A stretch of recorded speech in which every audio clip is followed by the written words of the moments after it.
जय हिंद। एक महिला आईएएस अधिकारी जो शान और शौकत के साथ अपनी नौकरी कर रही थी, लाल नीली बत्ती वाली गाड़ी में घूम रही थी और अपनी सारी शक्तियों का प्रयोग कर रही थी। अचानक से उसके खिलाफ एक बड़ा एक्शन लिया गया। इस महिला आईएएस अधिकारी को नौकरी से बर्खास्त कर दिया गया। दरअसल इस महिला आईएएस के ऊपर कई तरह के इल्जाम लगे, जिसके बाद यूपीएससी को यह फैसला लेना पड़ा कि उनका कैंडिडेचर कैंसिल कर दिया जाए। दरअसल ये महिला आईएएस अधिकारी फिलहाल प्रोबेशन में चल रही थी। इस केस के बारे में बात करेंगे, पर सबसे पहले आपसे अपील कि आप बड़ी संख्या में हमारे वीडियोस को देख रहे हैं पर चैनल सब्सक्राइब नहीं कर रहे। अगर आप इस वीडियो को देख रहे हैं तो फौरन चैनल को सब्सक्राइब कीजिए, बेल नोटिफिकेशन ऑन कीजिए, वीडियो को ज्यादा से ज्यादा शेयर कीजिए और इसके साथ ही अपना कमेंट करना ना भूलें। इस पूरे केस की सच्चाई जानने के लिए वीडियो को आखिर तक देखें। अब क्या है पूरा मामला, ये समझने के लिए आपको चलना पड़ेगा महाराष्ट्र के पुणे, जहां पर इस महिला अधिकारी के ऊपर बड़ा एक्शन लिया गया है। उसे यूपीएससी द्वारा शो कॉज नोटिस जारी किया गया। कई तरह के इल्जाम इस आईएएस अधिकारी पर लगाए गए और उसके बाद फाइनली इस आईएएस अधिकारी का कैंडिडेचर ही कैंसिल कर दिया गया, यानी कि उन्हें नौकरी से बाहर का रास्ता दिखा दिया गया। इसके साथ ही यूपीएससी द्वारा उन्हें भविष्य में किसी भी यूपीएससी द्वारा कंडक्ट की जाने वाली परीक्षा में बैठने के लिए भी पाबंदी लगा दी गई। इस पूरे मामले के तार कहां से जुड़े हैं, यह पूरा मामला दरअसल शुरू कहां से हुआ था, इसके बारे में बात करते हैं। इस महिला आईएएस अधिकारी का नाम है पूजा खेड़कर, जो कि साल 2022 के यूपीएससी सीएससी के बैच में सेलेक्ट हुई थी। यानी कि साल 2021 में उन्होंने एग्जाम दिया और एक साल की प्रक्रिया होती है और साल 2022 में वो एग्जाम क्लियर करके एक आईएएस अधिकारी बन जाती हैं।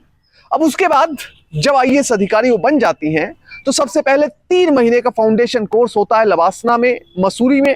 वहां पर ये गई और फाउंडेशन कोर्स कंप्लीट करने के बाद कुछ टेस्ट होते हैं और फाइनली उन्हें अपने स्टेट में ट्रेनिंग के लिए भेजा जाता है। इसी क्रम में पूजा खेड़कर को भी अपने स्टेट में, महाराष्ट्र में ट्रेनिंग के लिए प्रोबेशन के दौरान भेजा गया और उन्हें जो सबसे पहली पोस्टिंग मिली वो मिली पुणे की। दरअसल पूजा भी पुणे की ही रहने वाली थी।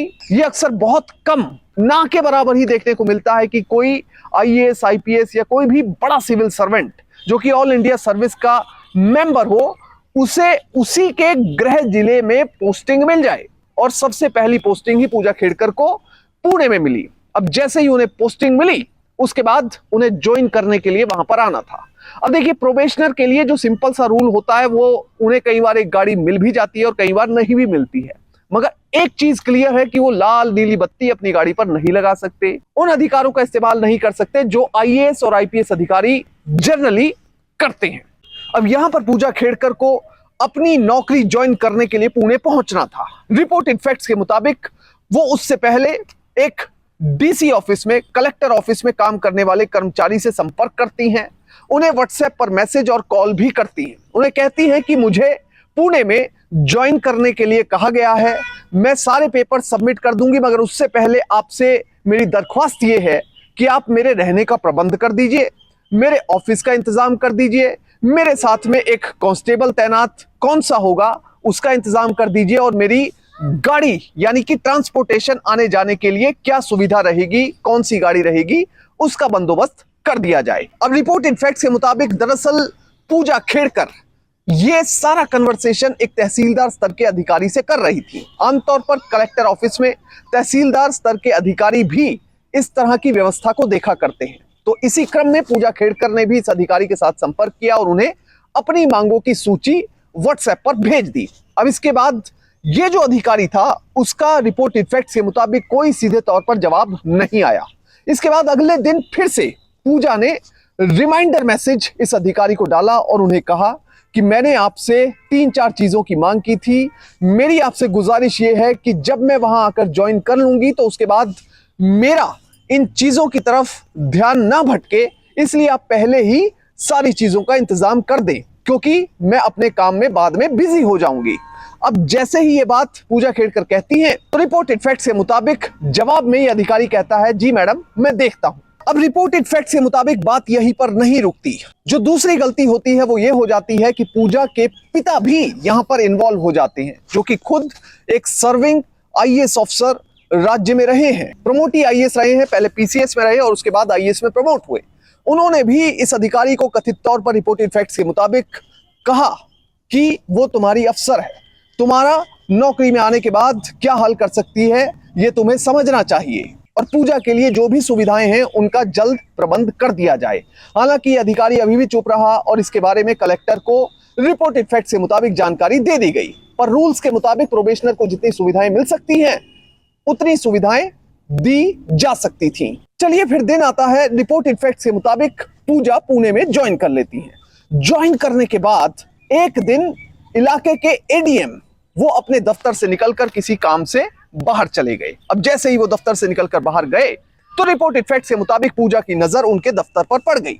अब पूजा ने सबसे पहले कथित तौर पर रिपोर्टेड फैक्ट के मुताबिक उनके कमरे के बाहर जो नेम प्लेट लगी हुई थी उसे उतरवाया, उसके ऊपर अपनी नेम प्लेट लगाई, कमरे के अंदर कुछ फर्नीचर बदलवाया, वहां पर कर्मचारी को बुलाया और कहा कि मुझे बेसिक जितनी भी फैसिलिटीज हैं, टेलीफोन से लेकर पेपर वेट तक सारी फैसिलिटीज मेरे नाम पर मुहैया करवाई जाए क्योंकि मैं एक आईएएस अधिकारी हूं।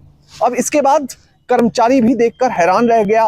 उसने भी ये बात सीनियर अधिकारियों को बताई, जिसके बाद मामला और इस मामले में तकरार लगातार बढ़ती चली गई। रिपोर्टेड फैक्ट के मुताबिक पूजा के अपने कलेक्टर से भी संबंध खराब हो गए क्योंकि वो ऐसी मांगे प्रशासन के सामने रख रही थी जिन्हें पूरा कर पाना मुश्किल था। अब इस बीच पूजा ने जो गाड़ी मांगी थी, गाड़ी तो उन्हें नहीं मिली, पर इसके बदले में उन्होंने अपनी प्राइवेट ऑडी कार पर लाल नीली बत्ती लगा ली और उसे लगाकर कलेक्टर के दफ्तर में आने लगी। अब कलेक्टर के दफ्तर में एक ऑडी कार, आमतौर पर कोई आईएएस अधिकारी हो, आईपीएस अधिकारी हो, इतनी महंगी गाड़ी कोई भी नहीं रखता है और प्राइवेट गाड़ी के ऊपर लाल नीली बत्ती लगाने की परमिशन तो वैसे भी नहीं है।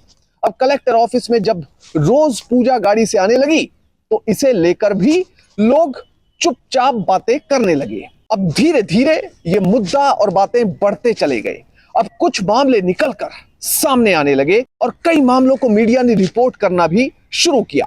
सबसे पहला मामला तो तकरार का, एडीएम दफ्तर पर कब्जे का, तहसीलदार को किए गए मैसेज का, ये मामला निकल कर आया। पर उसके बाद जो ट्रेल में मामले निकल कर आए वो कुछ ऐसे थे कि पूजा खेड़कर ने अपनी उम्र में धांधली की है, उन्होंने अपनी उम्र गलत बताई है, यानी कि उन्होंने जो पेपर देते वक्त अपनी उम्र लिखी थी, उसके बाद जो उन्होंने कैट में केस फाइल किया, दोनों में उम्र जो है वो अलग थी। दूसरा इल्जाम उनके ऊपर लगा कि उन्होंने यूपीएससी के अटेम्प्ट, जो कि अक्सर ओबीसी के कैंडिडेट को 6 मिलते हैं, वो अटेम्प्ट क्रॉस करके 11 से ज्यादा बार यूपीएससी की परीक्षा दी। उन्हें यह परीक्षा देने का अधिकार इतनी बार किसने दिया? अब दरअसल जब टेक्निकली इस मामले को रिपोर्टेड फैक्ट्स के मुताबिक चेक किया गया तो यह निकलकर सामने आया कि पूजा ने शुरुआत में अपने सारे अटेम्प्ट्स कंज्यूम किए, उसके बाद उन्होंने अपने माता पिता का नाम ही बदल दिया। अपने माता पिता का नाम बदला, अपना नाम बदला, ईमेल एड्रेस बदला, अपना पता बदला, फोन नंबर बदला, यानी कि पूरी तरह से एक नई आइडेंटिटी के तौर पर वो यूपीएससी की परीक्षा देने के लिए आगे बढ़ चली। जिसके बाद उन्होंने यूपीएससी का एग्जाम भी दिया, उसे क्वालिफाई भी किया और फिर आईएएस अधिकारी भी बन गई। अब धीरे धीरे जैसे पूजा के खिलाफ मामले निकलकर सामने आने लगे तो एक और मामला निकलकर आया कि उन्होंने अपनी तरफ से एक मेडिकल सर्टिफिकेट, दिव्यांगता का मेडिकल सर्टिफिकेट जमा किया है जो कि सही नहीं है। उन्होंने दरअसल दिखाया कि उन्हें चलने में परेशानी है, घुटने में प्रॉब्लम है, इसके साथ ही उनकी नजर कमजोर है, मानसिक स्थिति भी ठीक नहीं है। पहले उन्होंने जो अप्लाई किया था वो 1 या 2 कैटेगरी में फिजिकली हैंडीकैप्ड में अप्लाई किया था और जिस साल उन्होंने एग्जाम क्लियर किया उस साल उन्होंने physically handicapped quota category number 5 में अप्लाई किया, यानी कि उन्हें सभी समस्याएं थोड़ी थोड़ी हैं, ये वो कैटेगरी जाहिर करती थी। पर इसके बाद यूपीएससी के जितने भी कैंडिडेट्स को रेकमेंड किया जाता है उनमें जितने भी दिव्यांग होते हैं उनका मेडिकल होता है एम्स में। एम्स में 6 बार रिपोर्टेड फैक्ट्स के मुताबिक पूजा को बुलाया गया, जिसमें एक बार वो वहां पर गई और उसके बाद वहां पर नहीं गई क्योंकि उनकी वहां पर एमआरआई होनी थी। पर फाइनली पूजा खेड़कर आईएएस अधिकारी बन गई। अब इसके बाद जैसे ये मामला सुर्खियों में आया उसके बाद यूपीएससी ने पूजा खेड़कर को शोकॉज नोटिस जारी किया 18 जुलाई 2024 को। 18 जुलाई को शोकॉज नोटिस में यह पूछा गया कि आपने फ्रॉड तरीके से ज्यादा अटेम्प्ट हासिल किए हैं, इस मामले में आपका क्या कहना है? पूजा खेड़कर को 25 जुलाई तक का समय दिया गया था। हालांकि पूजा खेड़कर ने इस समय को एक्सटेंड करने की डिमांड रखी और कहा कि मुझे 4 अगस्त तक का समय दिया जाए क्योंकि मुझे कुछ डॉक्यूमेंट जुटाने हैं, वो डॉक्यूमेंट जुटाकर ही मैं शोकॉज नोटिस का जवाब दे पाऊंगी। जिसके बाद पूजा खेड़कर की जो ये समय सीमा थी जवाब देने की, उसे 30 जुलाई कर दिया गया। पर साथ में यह भी कहा गया कि अगर 30 जुलाई दोपहर 3:30 बजे तक उन्होंने कोई जवाब नहीं दिया तो इसके बाद उन्हें कोई भी जवाब या सबमिशन देने का अधिकार नहीं होगा, फिर यूपीएससी अपने हिसाब से कार्रवाई करेगी। फाइनली हुआ यह कि पूजा खेड़कर की तरफ से किसी भी तरह का कोई जवाब नहीं आया। तकरीबन 12 दिनों का समय बीत चुका था। पूजा खेड़कर की तरफ से पूरी तरह से साइलेंस बरती गई। फिर फाइनली यूपीएससी हरकत में आई और उनका साल 2022 के आईएएस प्रोबेशनर कैंडिडेट का कैंडिडेचर कैंसिल कर दिया गया, यानी कि पूजा खेड़कर नौकरी से बर्खास्त हो गई। अब वो आईएएस ऑफिसर नहीं रही। कुल मिलाकर इस पूरे मामले से सीख ये मिलती है कि कभी भी आप किसी भी बड़े पद को पाना चाहें, उसको सीधे रास्ते से अख्तियार करें। कभी भी कोई गलत सर्टिफिकेट, गलत जानकारी प्रोवाइड ना करें, क्योंकि ऐसा करना पूरी तरह से गैर कानूनी है। जय हिंद।